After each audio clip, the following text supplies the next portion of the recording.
Today's podcast, critical thinking. What is it? How do you do it? And why should you do it? All that coming up and more. So apart from turning up on time and making sure people are studying their undergraduate degrees and wanting to create all the white paper, But you to think critically, to help us speak like me, stop doing stupid things.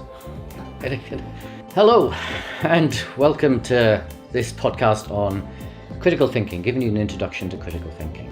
Now, I always seem to complain about things when I start off my podcasts, particularly about noise in the background and the weather. Well, yeah, the weather today is really hot again. I'm here in Townsville, North Queensland in Australia, and record-breaking temperatures, heat wave going on at the moment. But that heat wave doesn't seem to have stopped my neighbours engaging in some heavy-duty construction work next door. So if you hear banging and drilling in the background, that's what that is. Okay, so that's my usual rant about complaining about things. But here we go, let's kick off. Critical thinking. So critical thinking is the key to university education, actually any education, and in relation to any subject matter you're studying. It's a skill that means you leave university or your education institution with the knowledge to question how things are done and to ask whether things can be done better.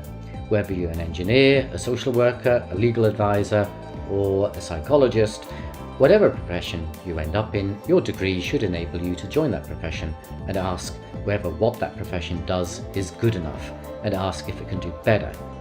It is the skill that enables you to question existing knowledge and practice. It's also the skill that can help you and your colleagues avoid doing stupid things.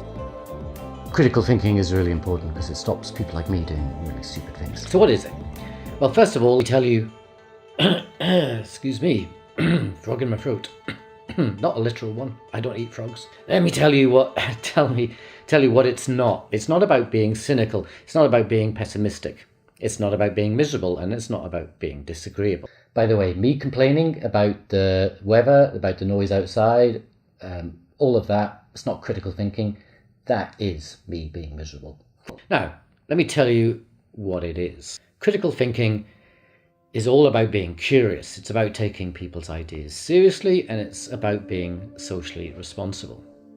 Now, the problem is that people can mistake critical thinking for what it is not. So when you engage critically in discussion, they can think you're being cynical or pessimistic or being miserable, just being disagreeable. Now, when that happens, just tell people what it is you're doing. Tell them that you're just exercising your curiosity, that you're taking the person's ideas seriously. You're critically engaging with them, which is meaning that you're taking their ideas seriously, and you're also engaging with social responsibility. Now, you probably think of a better way of saying that. It sounds a bit pompous the way I've said it, but you get the idea, I think. Yeah. But how do you do it? Well, here is how to think critically.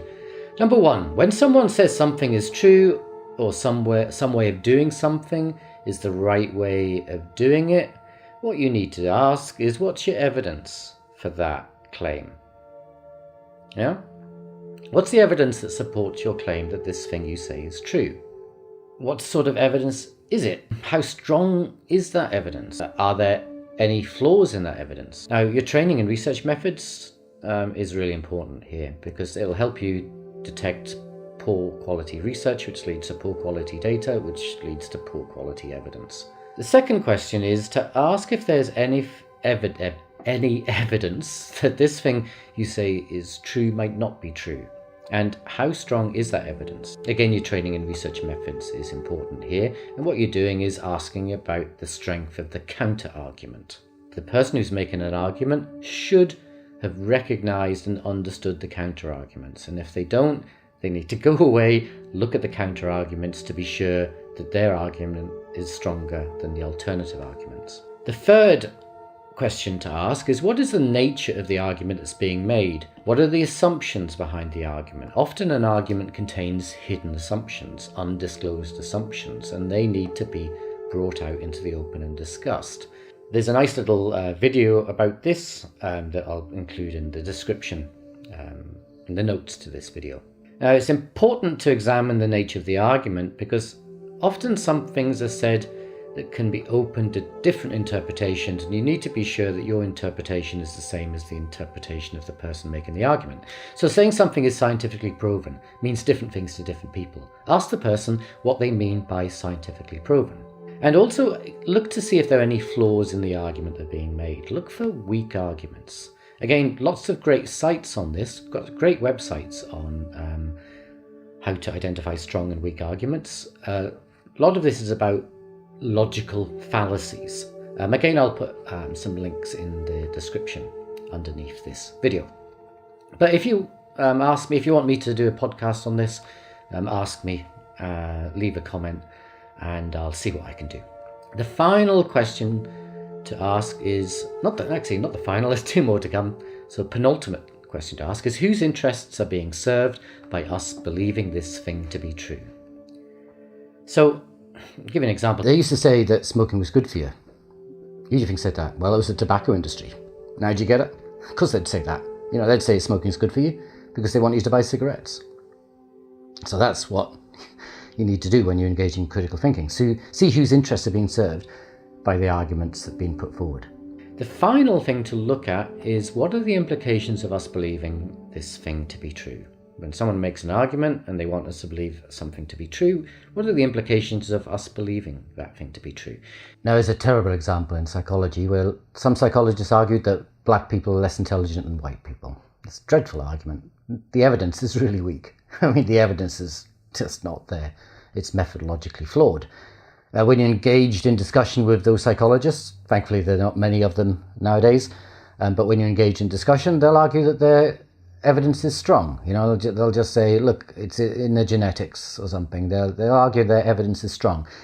So to maintain the critical engagement and the critical thinking in the discussion, the kick question is, what are the implications of your argument? You know, if we were to believe your argument to be true, where would that lead us? And the argument that black people are less intelligent than white people, well, surprise, surprise, that will lead us into thinking that racial discrimination was okay, that maybe we should have white-only policies in universities. You know, the apartheid system was good. So that's the morally repugnant implications that those arguments lead us to. So we should always be asking those critical questions of knowledge. What are the implications for us believing this thing to be true? And we should ask it of ourselves as well. When we're engaged in an argument or an idea, think about the implications of what we're saying.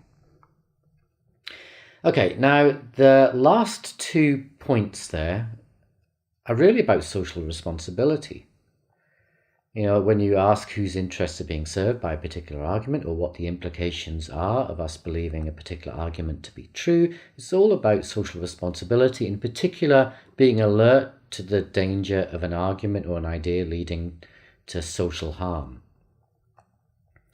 So you're thinking about the impact on others. You're thinking about who might be helped and who might be harmed by particular ideas and particular arguments and particular ways of working. So there you go. I'd encourage you to think critically. It helps people like me stop doing stupid things.